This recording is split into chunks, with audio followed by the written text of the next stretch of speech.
After I graduated from college that summer, I was given a job at the Madison Fund, which was a closed-in mutual fund here in New York. And Ed Merkel ran it, and what a terrific guy he was. And I was there for about 3 weeks, and he said to me, he said, "Kid," and he used to call me Kid all the time. He said, "Kid, I want you to go out and call on a company called Tri-State Motor Transit in Joplin, Missouri." And I said, that's interesting. I said, "But who's going to go with me?" And he said, "What do you mean, who's going to go with you? You're going to go by yourself. You're going to go meet with the president of this company, and you're going to be there by yourself." And I said, "Well, I've never done this before." He says, "Well, no better way to learn than trying it." So I put my questions together, and they reviewed them at the company at the Madison Fund before I went out. And I arrive out there, and a man in jeans and a T-shirt picks me up at the airport, and he introduces himself, and I said, "This is the president of the company." And I said, I knew that he was worth many millions of dollars because I knew how much stock he owned. And I said, "Well, I've just learned a great lesson, that you can't tell a book by the cover." I said, what a good experience this is. And I spent the day with him. He then took me to his house for dinner that night, and the next morning I spent some more time with him. And I called back to Ed Merkel, the Madison Fund. I said, "We should start buying this stock." Now, what the company did was they were in transportation business, hauling explosives during the Vietnam War, so they were doing very well. And I got lucky, and every share of stock we bought, the stock kept going higher and higher, and Merkel thought I was pretty smart there. Then he sent me out to call on a few other companies, and I remember calling on Roy Disney, and that was just a great experience for me, never having met somebody like that. And I read everything that I could before I got out there. I had all my questions laid out, and I'd really thought through what I wanted to ask, and as a result, it went very well. I then finished that summer and was going to go to business school at Columbia to get my master's. And I told the Madison Fund people I was going to do this, which they knew, and they wanted me to stay, and I said, "No, I'm going to go ahead and get my master's." And I started at Columbia, and after my first semester, I said, "I don't know if this is really for me." I remember being in a marketing class, my first semester, and the professor said, "How many of you want to work for Procter & Gamble?" And everybody's hands went up. And I said, "Oh my gosh, this is not for me. I've got to get out of here. I'm in the wrong place." So I called my dad and I said, "I'm going to drop out and I'm going to go back to work for the Madison Fund." He said, "No, you're making a mistake, son." He says, "I think you've gotten the worst over. The first semester is always the hardest at business school, and stick with it. It'll always be good to have your master's." And long story short, I did stick with it. And I then asked the Madison Fund if I couldn't come back and work, though, for the next 3 semesters while I was getting my master's at the same time. And they said, "Fine." I said, "Well, I'll have to work around my course schedule, and I'll try to arrange my courses so that I can do more work with the Madison Fund than a little less work maybe up at Columbia." And I did that, and I was able to call on other companies. And eventually, the Madison Fund had a company which they controlled. It was the old Missouri, Kansas, Texas Railroad, Denison, Texas. And we set up a holding company to utilize the tax loss that was being generated by this railroad, as they were abandoning track that went into the cornfields and so forth. And Merkel came to me one day and he said, "Henry," he said, "I'd like you to buy companies for Katy Industries." And I said, "Well, that's fascinating," but I said, "I don't know how to buy a company. I've never bought a company in my life." And he said, "Look, kid," he said, "you know how to pick stocks." He said, "You buy a company the same way you buy stocks. If you don't like it, just sell it." And that's that. And I said, "Well, it doesn't sound right to me, but this man's been pretty good in the stock market. He must know. He's a lot older than I am." And so I said, "Fine, let's see if I can find some companies." And I thought about areas where I could buy small companies and really build a group. And it was the oil service business I picked because there were a lot of family companies down in Louisiana in particular. So I spent a lot of time in New Orleans and found a number of companies in the surrounding areas like Houma, Louisiana, and Berwick, Louisiana, and Lake Charles. And I go down, and it was always, I'd sit in these people's homes in their kitchens sometime eating crayfish with them and shrimp, and they'd say, "Well, where's the guy with gray hair?" I assume somebody with gray hair is going to come down. If my company's going to be sold, I'm not going to sell it to some kid here. I'm going to sell it to some guy with gray hair. And I said, Well, unfortunately, it's me. It's the only one you get to deal with. And so I bought a few companies, and they worked out all right. And eventually I left the Madison Fund and Katie Industries, and then ended up at Bear Stearns in their corporate finance department, where my cousin George Roberts was working, and also where Jerry Kohlberg was working. And Jerry had bought a company. It was the first buyout that the firm had done in 1965. And I started studying it, liked what I saw, and George and I kept talking about it. And then late 60s, we started buying a few companies in early 70s, and they were all very small companies. And George, at that point, was in San Francisco and with Bear Stearns, and I was in New York with Jerry. And we bought, probably 7 or 8 or 9 different companies in the early 70s, and culminating in the largest acquisition that Bear Stearns did, which was in 1975, was a company called Incom International. And it was the industrial components group of companies from Rockwell. And we paid $92 million to buy this company. And Bear Stearns, I remember, got the biggest fee they'd ever gotten, which was in 1975, was $950,000. And we decided shortly after that, that's George and Jerry and I, to leave the firm. We wanted to do something on our own, and really wanted to concentrate just on management buyouts or leverage buyouts, which are one and the same. And we said, okay, let's go off. And on May 1st, 1976, we formed this firm. And the rest is history. We got lucky. I think we've had some principles that we've stuck to. Very disciplined investors and very disciplined people here. And that's what's given us the ability to say no. It's one of the most important things at the end of the day, is being able to say no to an investment. Even if you've done a lot of work, work will never hurt you. And but once you buy a company, you're married. You're married to that company. And it's not like Ed Merkel said, if you don't like it, just sell it. You've got it. And it's a lot harder to sell a company than it is to buy a company.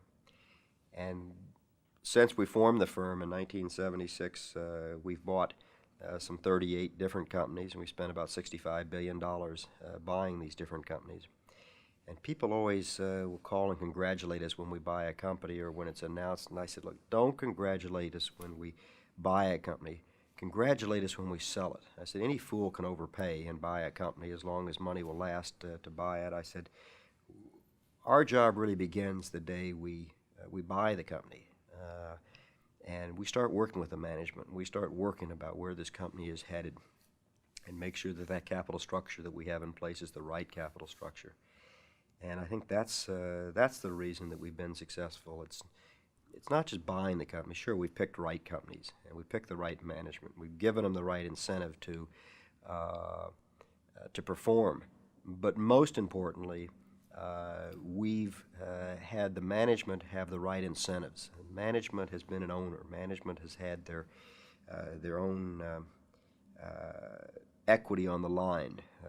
They have something at risk. I always like to refer to many managers in corporate America as the renters of the corporate assets, not the owners. And I said, where have the Carnegies and the Mellons and the Rockefellers gone? Well, a lot of them are gone. And our concept is to bring that back, to bring back that ownership, so that if you have something at risk, you think differently.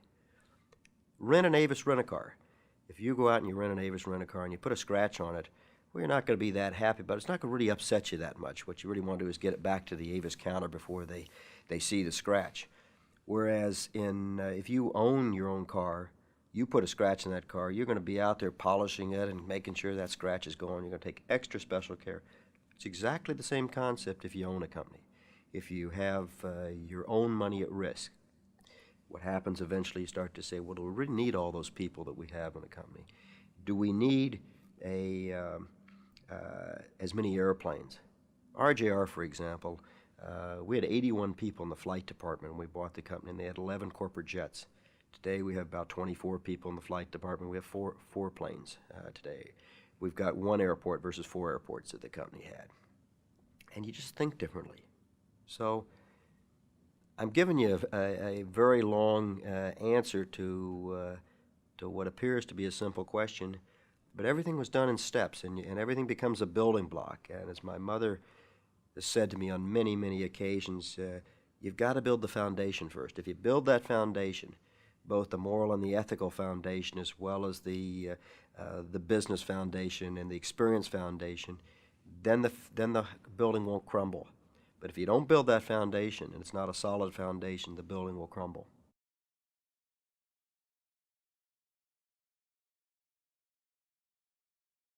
It's funny.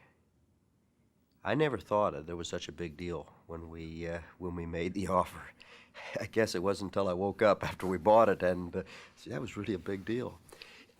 That wasn't the issue. That isn't how we looked at things. We didn't say, "Gee, we want to buy the biggest company in the world, so we've got to own this company." Look, if the company didn't make sense, or the price didn't make sense, or we couldn't do the financing on the proper terms, we wouldn't have done it. It would have been as simple as that. But in 1984, we were called in to make a bid on Gulf Oil when Boone Pickens had gone after, and the management asked us to get involved with the company. And our offer then was a little over $13 billion. And we never really thought a lot about it. I mean, we'd bought companies for $8 billion, which is the Beatrice acquisition. We bought Safeway for $4.5 or $5 billion, and Owens, Illinois for about the same number. And there was money available out there, and so it wasn't an issue of, gee, it's $25 billion versus $8 billion. That wasn't really what went through. What went through our minds is a lot to wrestle with. First of all was the smoking issue. No one at KKR smoked, and so we had to wrestle with that. Did we want to own a company that was in the tobacco business? If we ended up buying a company of this size and this visibility, it had to work because it is under a microscope, and everybody in America is waiting for this thing to fail. And we never doubted that it would succeed. I mean, we knew it would succeed. And we want to make sure that the capitalization of the company was proper, so that if there was a hiccup in the earnings, that it had a fallback. The companies that have gotten into trouble are those that have razor-thin margin for error. And Murphy's Law, something's going to go wrong. And so things they never work out exactly as you plan them. So you've got to make room for the possibility that things will not be exactly as you had hoped or as you planned. So we built that into that capital structure. And visibility was a big issue with us. What did it mean to our families? What did it mean to our private life, particularly George Roberts and myself? It was something that both of us wrestled with a lot. How was Washington going to view this? What did it mean as far as how we'd be accepted or not accepted by senators and congressmen, and were they going to be after us because we made this large acquisition? We didn't start it, as you know. It was started by the management of the company. We came in and succeeded in buying it. And so these were the things that went through our mind, much more than, gee, it's $25 billion. We said, because it's $25 billion, and because we're borrowing $14 billion from the banks of bank debt, that if this fails, we don't want to be the ones known to have brought down the banking system. We have to make this work.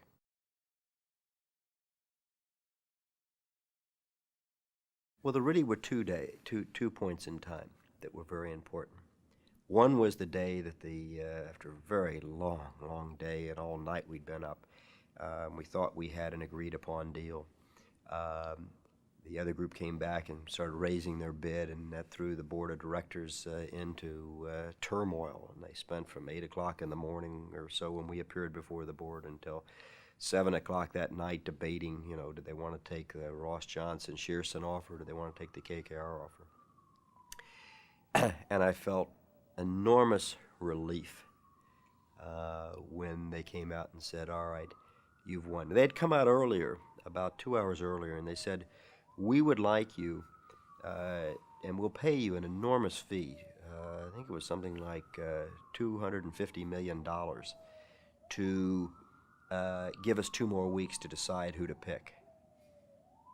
And And we didn't blink an eye. We said, absolutely not. You've got until today, and that is it. We want to own this company. We're not in it for the fee business. We are in it because we want to own this company. And we're not giving you any more time at all.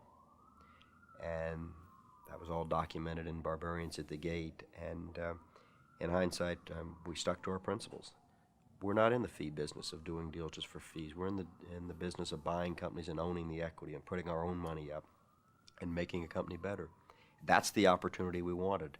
And we stuck to it, and we ended up being successful in buying the company. And I felt great relief and excitement about it. I felt great excitement for our whole team because this firm was brought so much closer together. Our advisors were brought much closer together with us, particularly Dick Beattie, who was our lead counsel and who's the chairman of Simpson Thacher and Bartlett, and just a wonderful human being. And that was great pleasure for us. Our accountants who lived with us from Deloitte, Haskins and Sells in that time. And so that was all great excitement and relief. And the second time was the day that the tender offer was actually accepted, and we had enough shares in, and we actually took control of the company.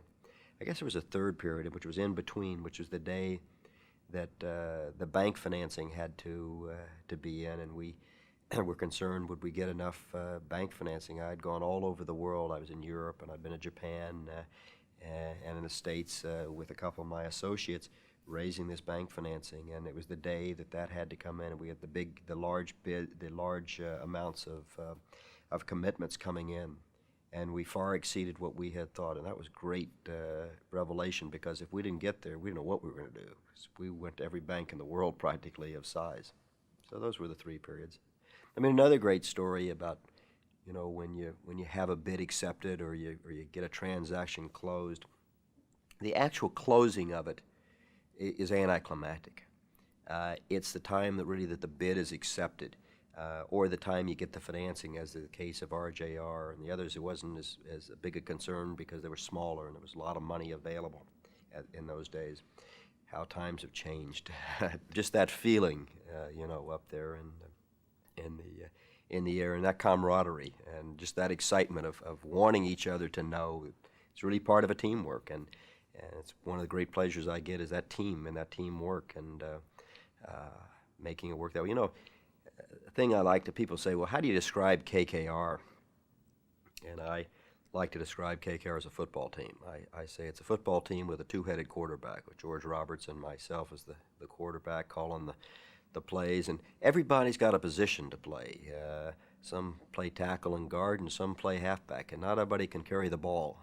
But if the people that are on the line don't play their positions, then the quarterback or the halfback or the ends are going to get tackled, and we're not going to go to the Super Bowl. And I said, but if everybody knows the role they got to play, and everybody is compensated according to how the team does, not according to just how you do as an individual, we're going to do much better. And that's exactly how we run this firm. We run as a team. Not only does everybody have a say, but everybody knows what they have to do. And we don't have to be telling people all the time what they have to do. These are self-starters at this firm.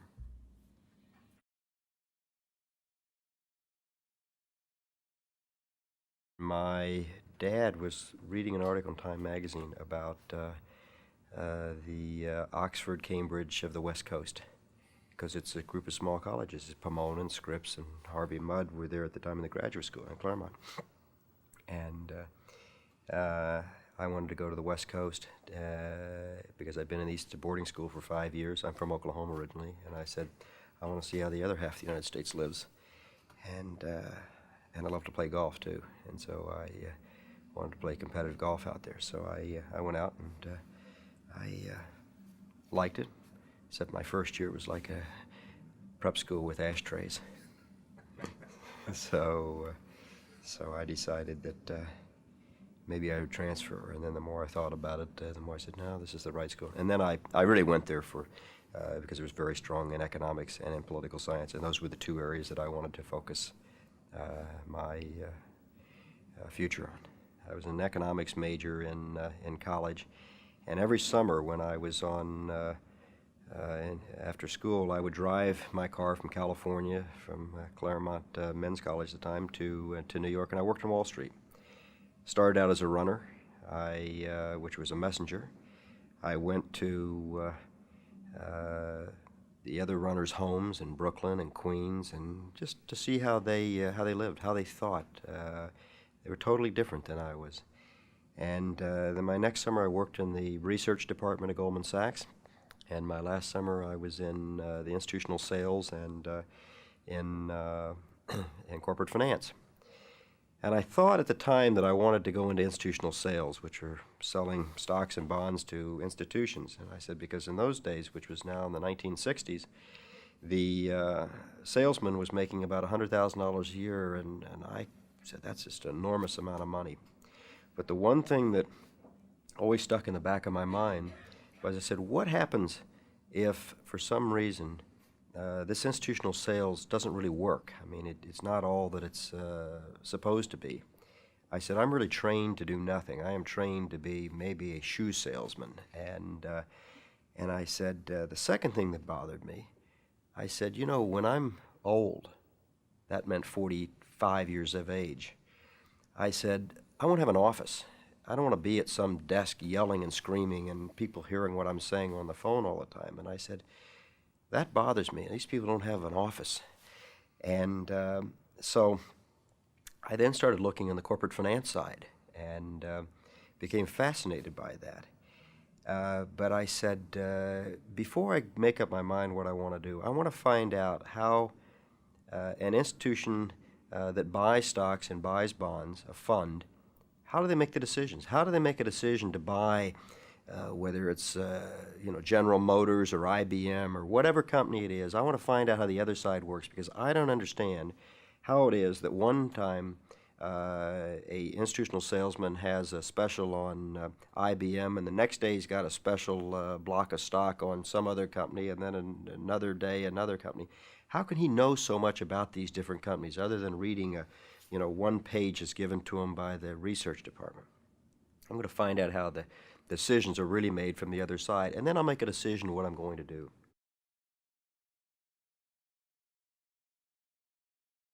My father wanted me to go in the oil business. He was in the oil and gas business as a consulting petroleum engineer out in Tulsa, had an incredibly good reputation, which interestingly, I learned more and more about as I was living in New York, because everybody would come to me and say, are you Ray Kravis's son? And I would just beam and say, yeah, I didn't know you knew my dad. Oh, yes.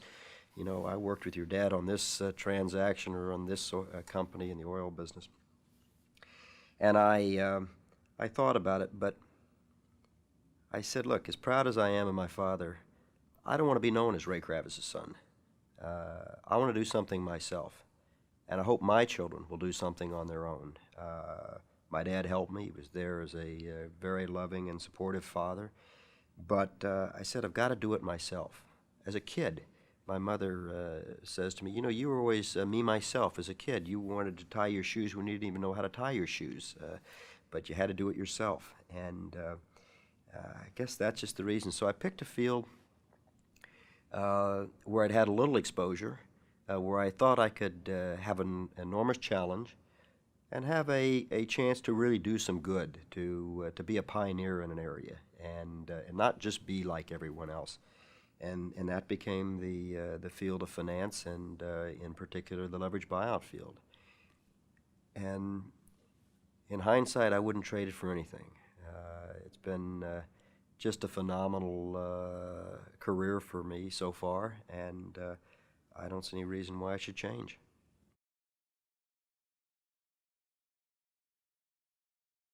We wanted to pick a niche, first of all, which we started in the late 60s. And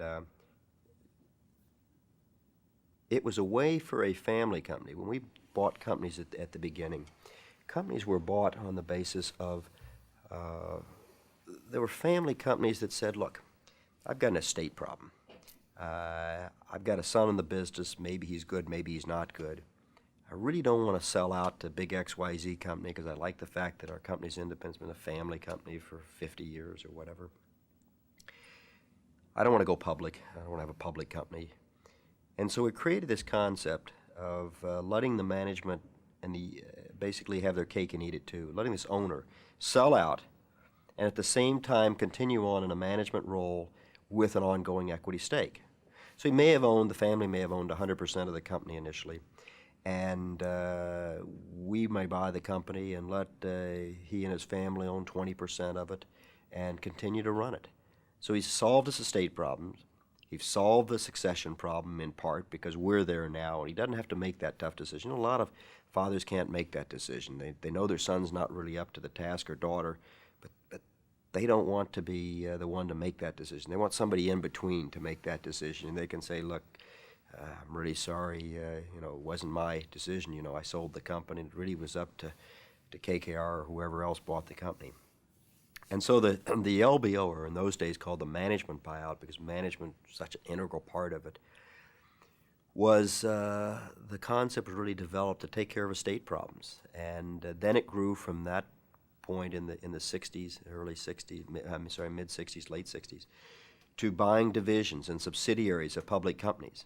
And where a public company decided they didn't want this business anymore, but they didn't want to sell it to a big company, and it was a way for the management to become an owner and run their own show.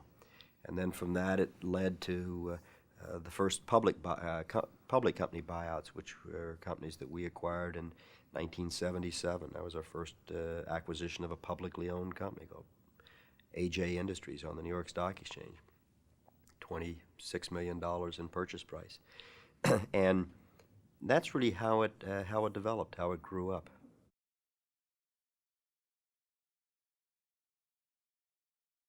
The challenge to me are, I think, severalfold. One, I love the creativity. I love the ability to create a capital structure that is appropriate for a company, no matter what field it happens to be in. I love the ability to make a company more efficient. I love the ability to work with very good managers and to provide the right incentives for them and truly become a partner with that management and make that management take a long view. The trouble, in my opinion, with corporate America today is that everything is thought of in quarters. Analysts push them, well, what are you going to earn this quarter? And we say to the management of companies, you're here today, where do you want to be 5 years from now, and how are you going to get there? And it may very well mean taking a step backwards. But believe me, in 5 years, we're going to have a company that is much more productive, efficient, and competitive. And that's a challenge. One of the problems with corporate America is we're, in many respects, losing our corporate competitiveness in this global environment. And if we can just take a few companies and use those as models, as examples, to show the rest of corporate America how they can become more competitive. That's what I like to do, and that's what I hope to do. And we're very proud of that aspect. It's not just make a lot of money. Yes, we've been fortunate. We've made a lot of money. Some people say maybe we've made too much money, but it's a way to keep score is all. What's more important is not coming into work and counting the money. What's more important is coming in and saying, I've got a challenge today. And I want to overcome that challenge, and I want to conquer whatever we've set out. And we all set goals for ourselves. The second thing I love, and I said this earlier, that I've been in a hurry all my life. I've been in a hurry to succeed. I've been in a hurry to prove myself, and maybe it's because my father was so successful in a totally different field. But I found working in a small environment just a great joy. I have in my partner, George Roberts, a person that is the most wonderful man in the world to me. He's like a brother to me, and creating with him, being side by side with him, and whatever we try to do is a real pleasure for me. And it's family. He's my first cousin also, and so you might say that both of us got lucky because it really has worked well. And that's one of the other things that makes it a real joy to come in. We have 16 professionals at this firm, and we've handpicked every one of them. We don't pick them off of a resume. Almost everyone that works here has been on the other side of a deal from us. Another side of a transaction, either a lawyer, an accountant, or an investment banker, or a banker. And so we've seen them under pressure. And believe me, it's totally different picking a person who you've seen in the firing line as opposed to picking them off a piece of paper. I'm looking for people that are bright, have the highest ethical standards, will not compromise one iota for that. I want people who are creative. I want people who will stand up to me, people that are not afraid to say exactly what's on their mind. Even though that's probably not what I want to hear, that's great. That's what I want to hear. I'll give you an example. And it really came to life when we were buying RJR. We were deciding to bid or not to bid, what the price we wanted to bid, and we'd have sessions. There were about 7 or 8 of us. There's George Robertson, myself, and Paul Rather, one of my other partners, and then 4 or 5 associates. And we'd sit in my office, and after we'd run all the numbers and we'd talk things through, and I'd always start with the youngest person in the room, the youngest member of the team, and I said, "What do you think?" And it was Scott Stewart and Cliff Robbins. They were the 2 youngest. Because I wanted to hear what they thought as opposed to having them hear what we thought. And everything comes from the bottom up, and have a very good interchange. And we'd always be the last, George and I, to say, well, what we thought. And so it's not a directive saying we will buy this company, run the numbers, and prove that we're doing the right thing. It's, should we buy this? What do you think? And letting them communicate, letting them say what's on their mind.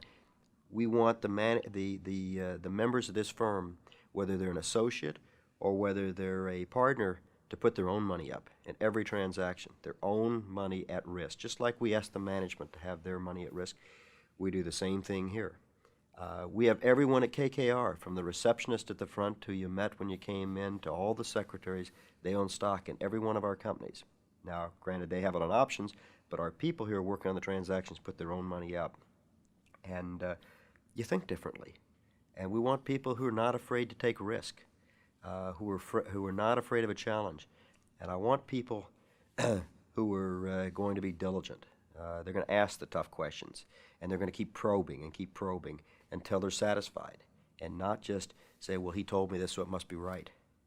A little bit like a reporter sometimes, asking questions all the time.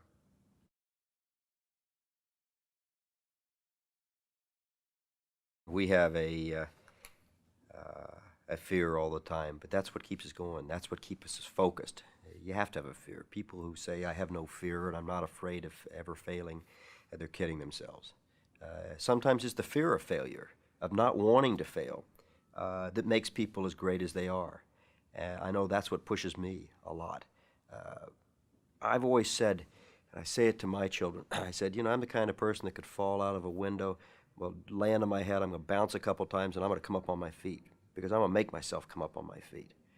And you have to be a little bit of an optimist too, but a realist. And risk is important to take, not foolishly, not blind risk. But I love the word entrepreneur. And I ask students sometimes up at Columbia, I'm on that board, and I ask them, how many of you want to be an entrepreneur? A lot of hands go up, and I said, okay, you explain to me. What does that mean? Well, I'd like to go work at IBM. And I said, you just failed. That doesn't count. I said, how about you? Well, I'd like to work at Procter & Gamble. And I said, you failed too. A real entrepreneur is somebody that has no safety net underneath them, but really, truly has an idea and has a vision and sticks to their convictions. You've got to have the courage of your convictions. And a lot of people are going to tell you you're wrong. If you did everything by consensus, you wouldn't do anything at all. I mean, look at, I think it was the people that started Kodak, and certainly Mr. Land of the Polaroid company. They all thought he was nuts, both of them. The Kodak people went door to door to get to raise money, and most people slammed the door in this man's face. But he stuck to it, and he has what he has today. It would have been very easy for us to shut up shop here at KKR and just say, well, look, it's just too difficult and it's not going to work. But no, we've had some failures, of course. I mean, not everything works. We're in a high-risk business. But thank God we've had a lot more successes than we've had failures, and we've only had a couple that haven't worked out, and the jury's still out on those.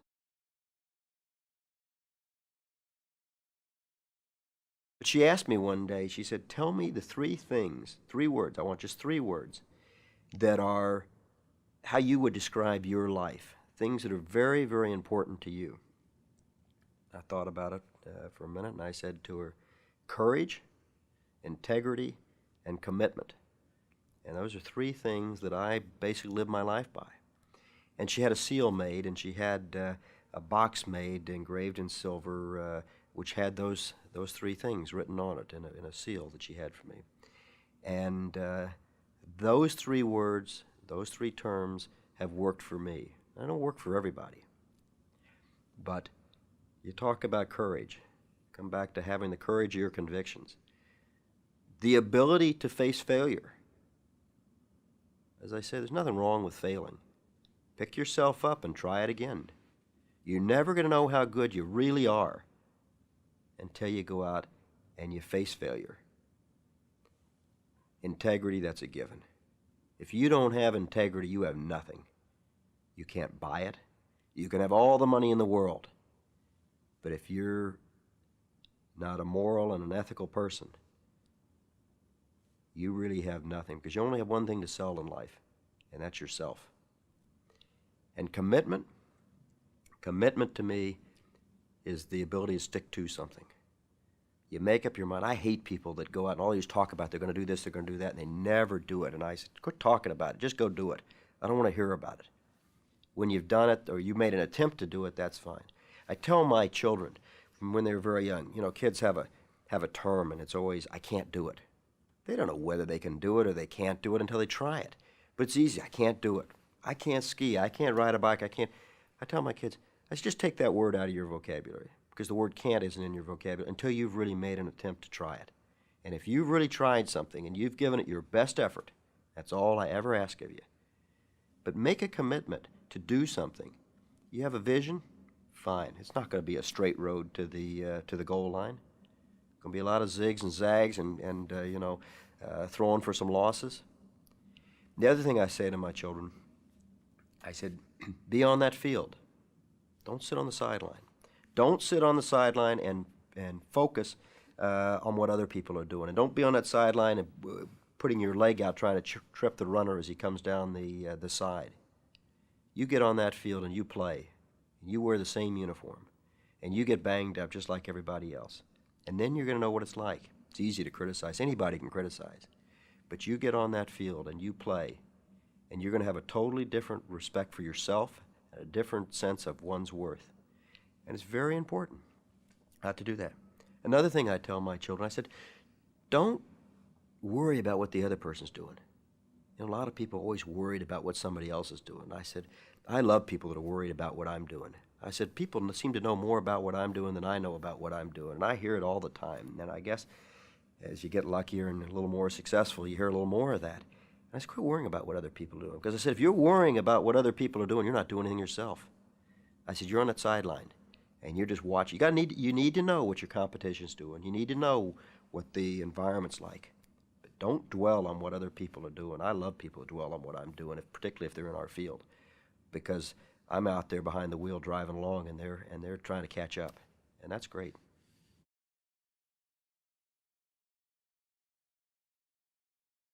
Well, at first, not very well.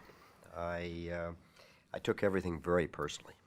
I'd read every word, and just like my wife did. I mean, she would read every word, and together we overcame this. We said, finally, enough people told us that most people don't remember what they've read to begin with. They only remember a trend, and as long as you're honest, and as long as you're reasonably successful, they'll remember that.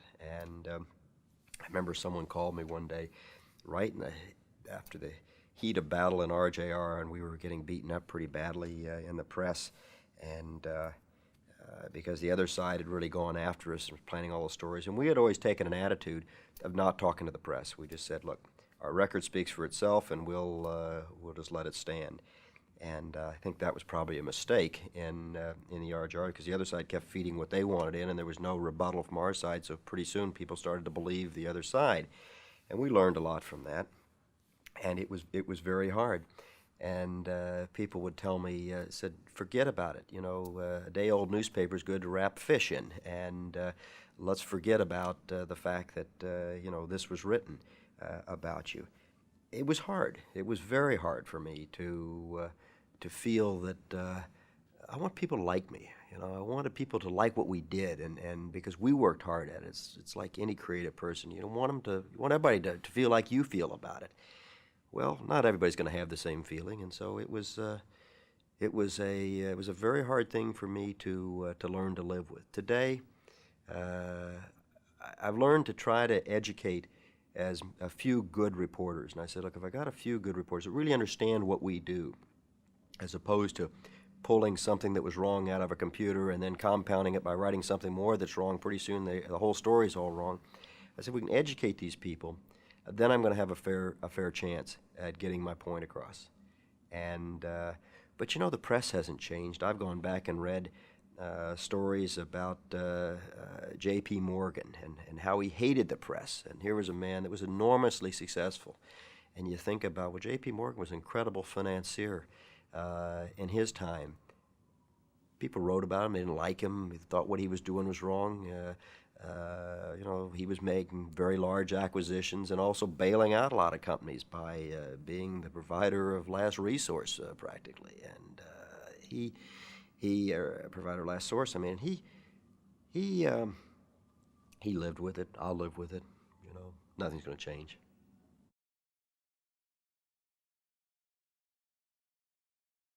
One person's my role model is my father. I just beam with pride about him. He's now 89 years old. He plays golf all the time, and he's got lots of friends. And he's a man who taught me something that's very, very important, and that was give back to society what you've taken out of it.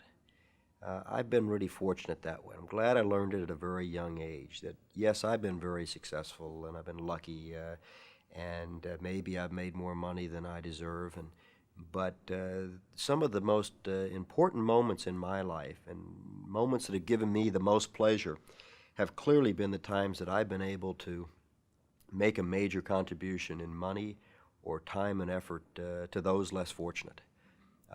Whether it's a drug program that I've started here in New York, which we got funding from the federal government plus my own money, and if it works, we'll roll it out nationwide, to being chairman of the public television station here, Channel 13, and being involved in education, which is very important to me, and I think it's our future in this country of educating children. The arts, I'm very involved with the arts, whether it be the Metropolitan Museum or the New York City Ballet. Central Park I've been very involved in, so I'm trying to this wonderful park out here, of trying to make it more beautiful for those people who live in New York. It's our 834 acres of green space here. We've got to have it for everybody.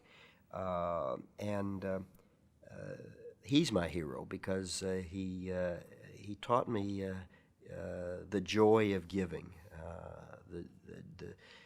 the joy of people, of getting to know a lot of people and having those friendships that are binding friendships. That's important. Another hero who, of course, I've only read about, Winston Churchill. I mean, a real Renaissance man, incredible leader, credible thinker, prolific writer, great orator, artist, just a wonderful, wonderful man. They don't make them like Winston Churchill anymore. And that's another person that is a role model. I don't have a lot of role models per se. I've sort of set my own goals and set my own objectives.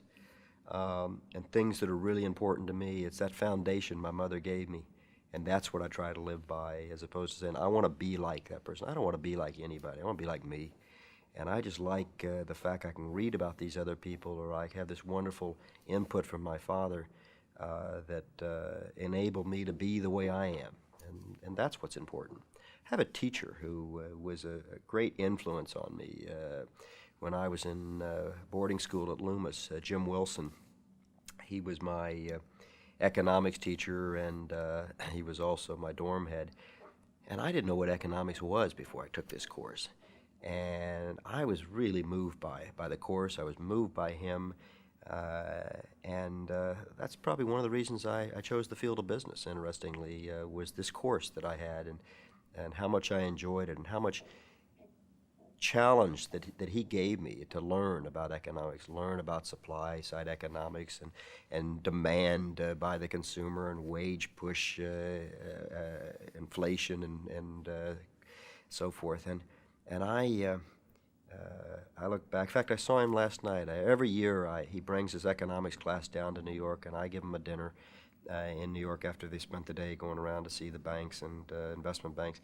And I talk to them for a couple hours and let them ask questions, and I really just enjoy it. I enjoy doing that. And so that's another person that had a great influence on my life.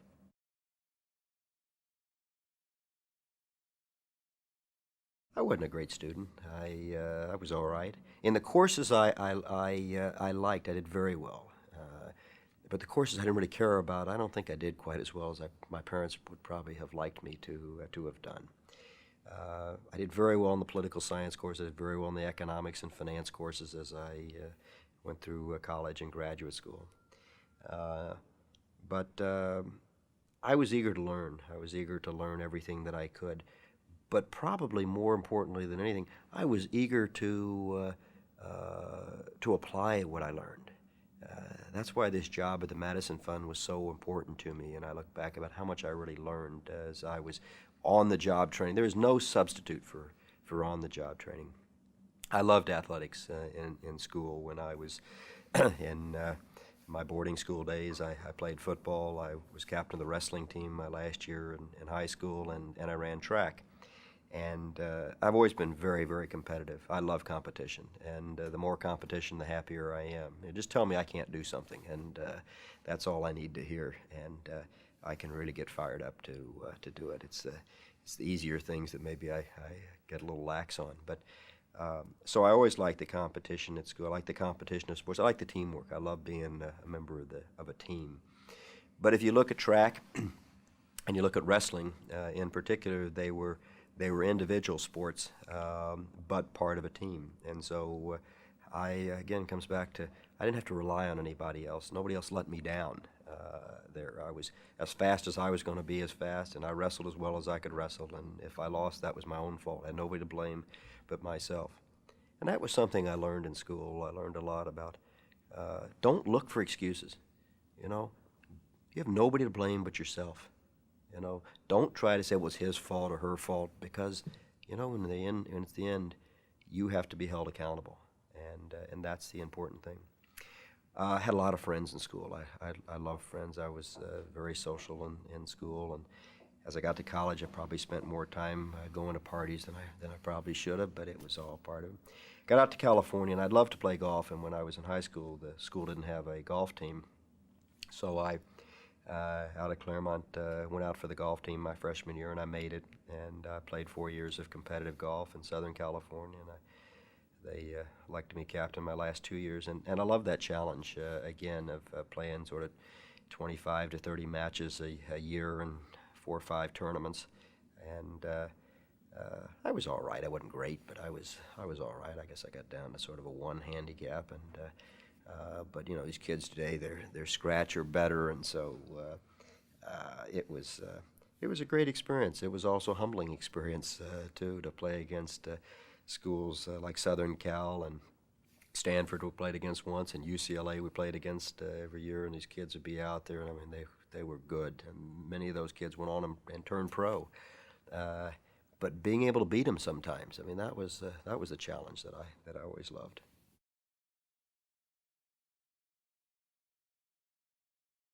There was a book that I read, it was called Escape from Freedom, that I read in school, and I relate to it a lot because it talks about people always wanting total freedom, wanting to do whatever they want to do, but in reality, people want bounds. People want to be able to hold on to something. They want to be able to know that this is the outer limit of whatever it happens to be. And it's like a child growing up. Child wants direction. They'll tell you they don't want any direction, and they'll tell you, Dad, you don't know what you're talking about. But in reality, they really want you there. And I learned a lot. It had a huge impact in the early part of my life. Just talking about what freedom really means to different people, and I had a chance to really think through what that meant to me. And that was a book that meant a lot. I love reading history books. Whether it's reading about Napoleon and all of his great conquest, or reading about Churchill and the leadership that he provided during the war and after to Britain. Those are books that have an impact on me because I can relate, or I try to relate. And I said, wonder, how would I have acted? How would I react during the times that they were in, if I had the same challenge that they have? I mean, I look today and I just marvel, for example, at how President Bush is handling the war. That takes guts. That takes a commitment. It's that wimp factor of his is gone now, I think forever, and I got a lot of admiration for him and how he's handled this.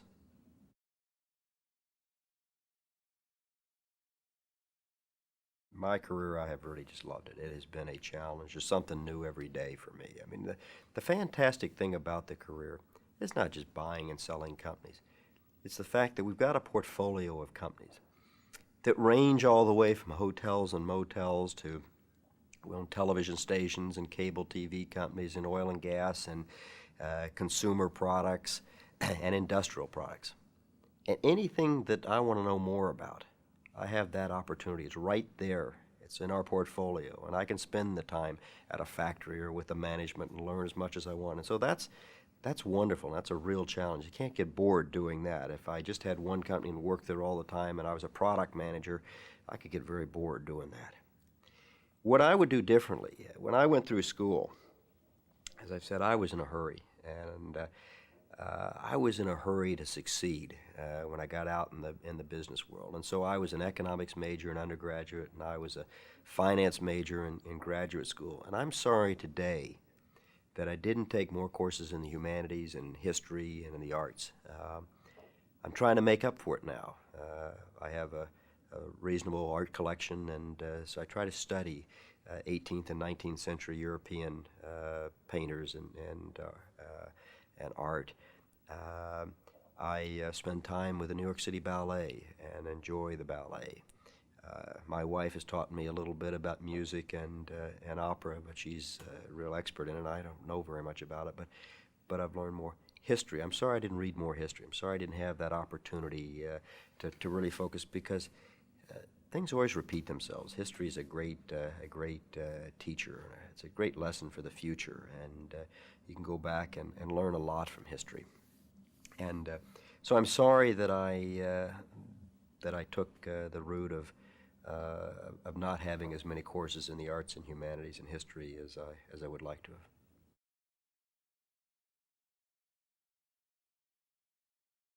I like to succeed. I don't want to fail. And I said to you earlier, the fear of failure, drives a lot of people.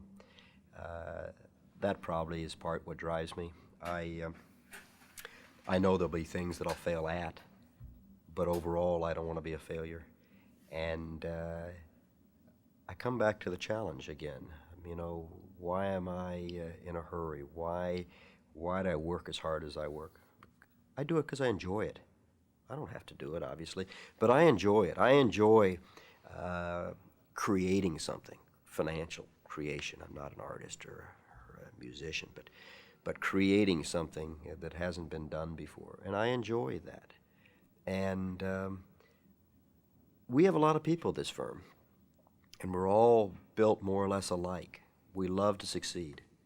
There's nothing that gives greater pleasure than success.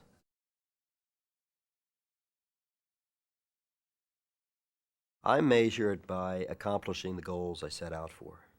And they can be goals that are monetary goals. They can be goals that are goals that are personality related. I'm going to get this person to this manager to think differently. I'm going to get this person to start thinking longer term. I'm going to get this person to hopefully be more competitive, to have a different purpose. And if I can accomplish those kind of goals, that's success. Money, that's a way to keep score. It's important, but believe me, it is not the end all at all. You get to a certain level, and how much money can you spend? And so, what's more important is the fact I don't want to let our people down here, and I don't want to let the people down in the field. We own, as I said, have owned 38 different companies today. We have a portfolio of some 15 or 16 companies. And, we have hundreds of thousands of employees in these different companies with about $40 billion in revenue. They're counting on us. These people's livelihood depends upon, in part, on decisions that we make. And I don't want to let those people down. I want to do what I hope is the right thing. And yes, there's some pain going through it. Yes, there's some terminations early on. But in the long run, if we can make a company more competitive, and leaner and more profitable, they eventually are going to hire more people because they're going to grow and they're going to be able to make acquisitions down the road, sensible acquisition. Then that again is another success. It's another goal we set out for ourselves. And if we can accomplish that and make companies, even if it's a handful of companies, more successful and more competitive, then those can be used as models as we go forward.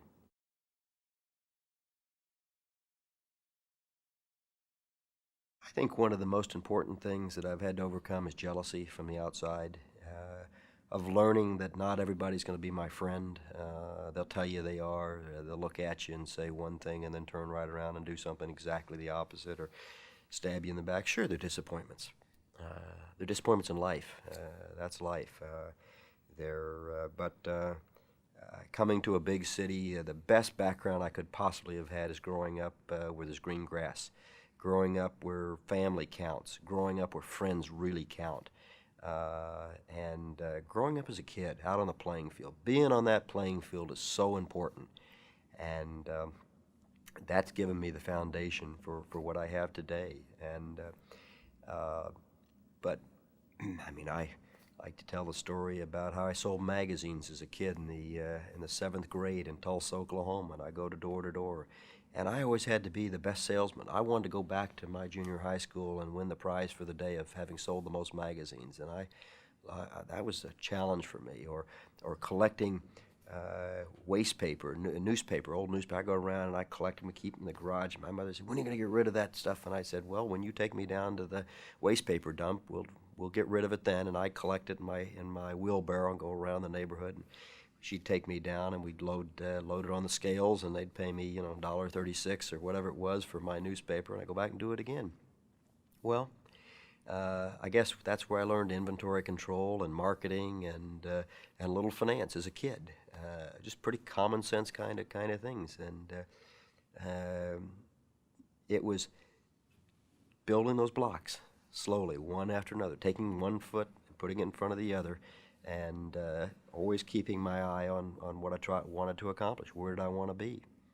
And that's the important thing. So those are some of the things I had to overcome getting here.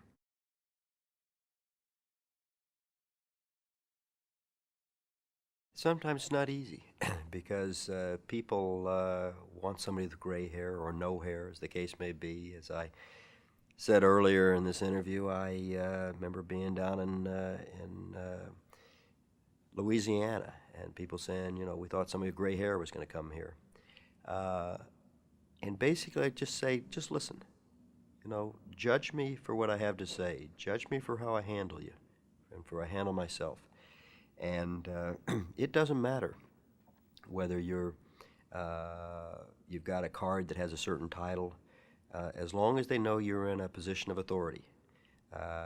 Don't ever belittle yourself. You'd be surprised what you can do if you set your mind to it. And I always had this attitude. I said, I can sell. I said, I can sell myself. If my ideas made sense, and it wasn't outlandish, and it wasn't crazy, and I wasn't being cocky, but I got people to trust me, I got people to know me. You can overcome a lot of that youth. And I remember one time being down in North Carolina. We were buying a brick company, and the management, or the owner of this brick company, was called Boren Clay Products. The man was about 74 or 75 years old, and he refused to sell this company to his son-in-law. He just had a block about selling this to his daughter's husband. And even though the daughter's husband was running the company and was doing a great job, he had to have somebody else that he would sell it to. And we became that person, and I must have looked to him like some kid, right out of school and wet behind the ears in 1974. But at the end, he says, you're pretty bright, kid, and we hit it off. And I didn't tell him everything he wanted to hear, but I was honest, and I told him, gave him my best judgment of how something could be structured and how we could buy this company. And that was one smart man, because he sold his brick company to us right at the top of the cycle. He almost hit it to the day, because the minute we bought it, we went out of the gate backwards. No, I was able to convince, and that was a challenge for me. I always liked that ability to convince somebody who was much older that even though I may not have their gray hair or their maturity, that I knew what I was talking about. And I knew when to bring in the people with the gray hair at the right time, and it was never do this all on your own. Don't be afraid to have somebody who can get the job done with you. If it takes two people to get the job done, bring in two people to do it.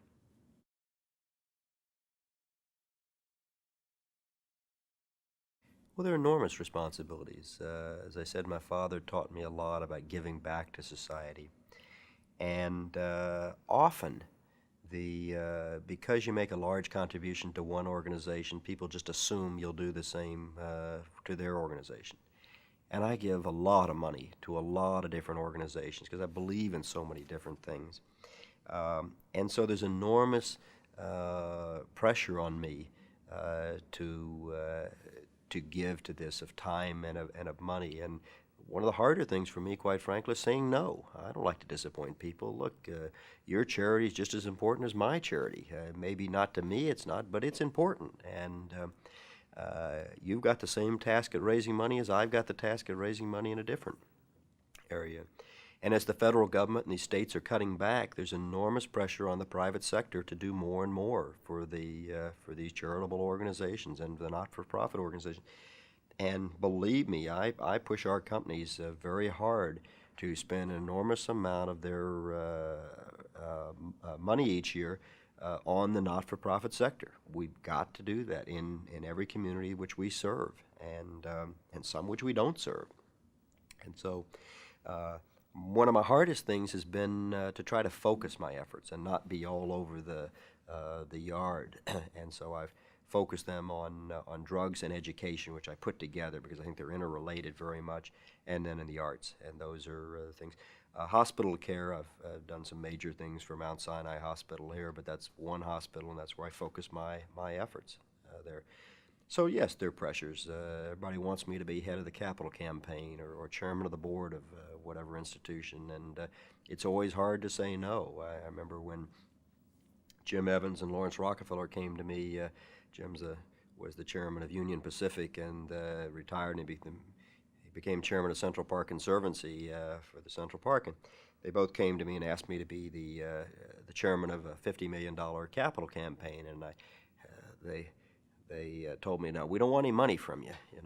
We just want to talk to you about something else. So they asked me this, and I said, well, I'll be back to you in about a week. And I got busy, and I forgot about it. About 3 weeks went by. I said, oh, my gosh, I've got to get back to Jim Evans. I owe him an answer. And at this point, I felt so guilty. I said, yes, I'll do it.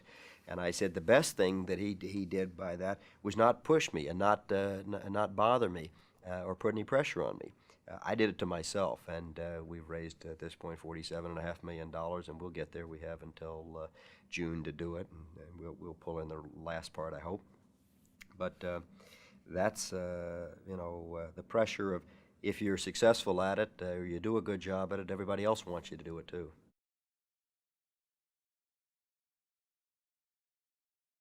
I think I would say, first of all, pick a goal. Pick a goal that is within reach, not too low and not too high. You can always raise the bar as you go along. I've raised the bar. I've long passed my early goals. And make a commitment to that. Believe in it. Believe in what your goal is. If you don't believe in it, you're never going to get there, because you're never going to really make the effort. Be honest with yourself. Is this really something that I want? Is this a career path that I might want to take? Is this something that really interests me? Or am I doing it because my father wants me to do it, or my mother wants me to do it, or somebody else is doing it, and so it's sort of cool to do it? Stay off drugs. Get a good education. Stick with that education, because if you don't have the education, there's no way you're going to ever be able to attain that goal that you've really set out for yourself. And lastly, have the courage of your convictions. So stick with it. Believe in if you set out for yourself, and be honest with yourself and with others. Those are the things that I think are very important for any youngster today coming out of going through school. It's very hard. The world's a huge challenge out there, and there's so many pockets to look into. There's so many avenues of success. It doesn't have to be business. It could be anything. I tell my children, look, you don't have to come into my business. Don't do something just because I did it. In fact, maybe it's better you didn't do that. But whatever you do, promise me one thing, and that is that you're going to give it your best effort. That's what I tell them.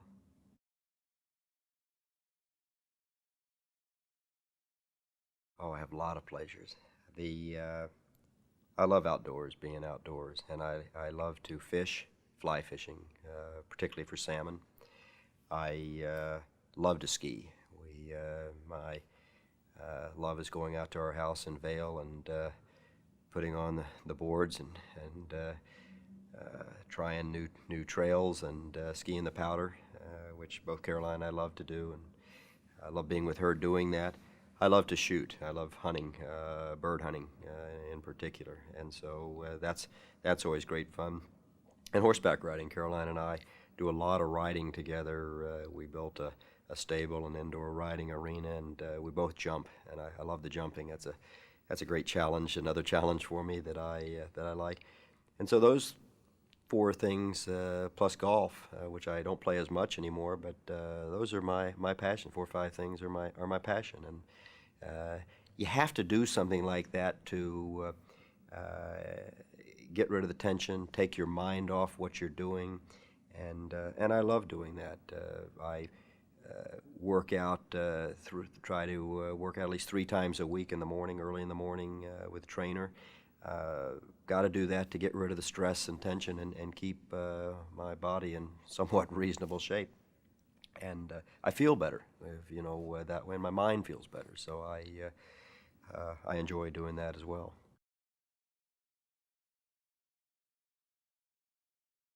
You have to make sacrifices on either side, but you also have to have understanding family to know that you can't get to your goal unless there's going to be some sacrifices by them and of course by me.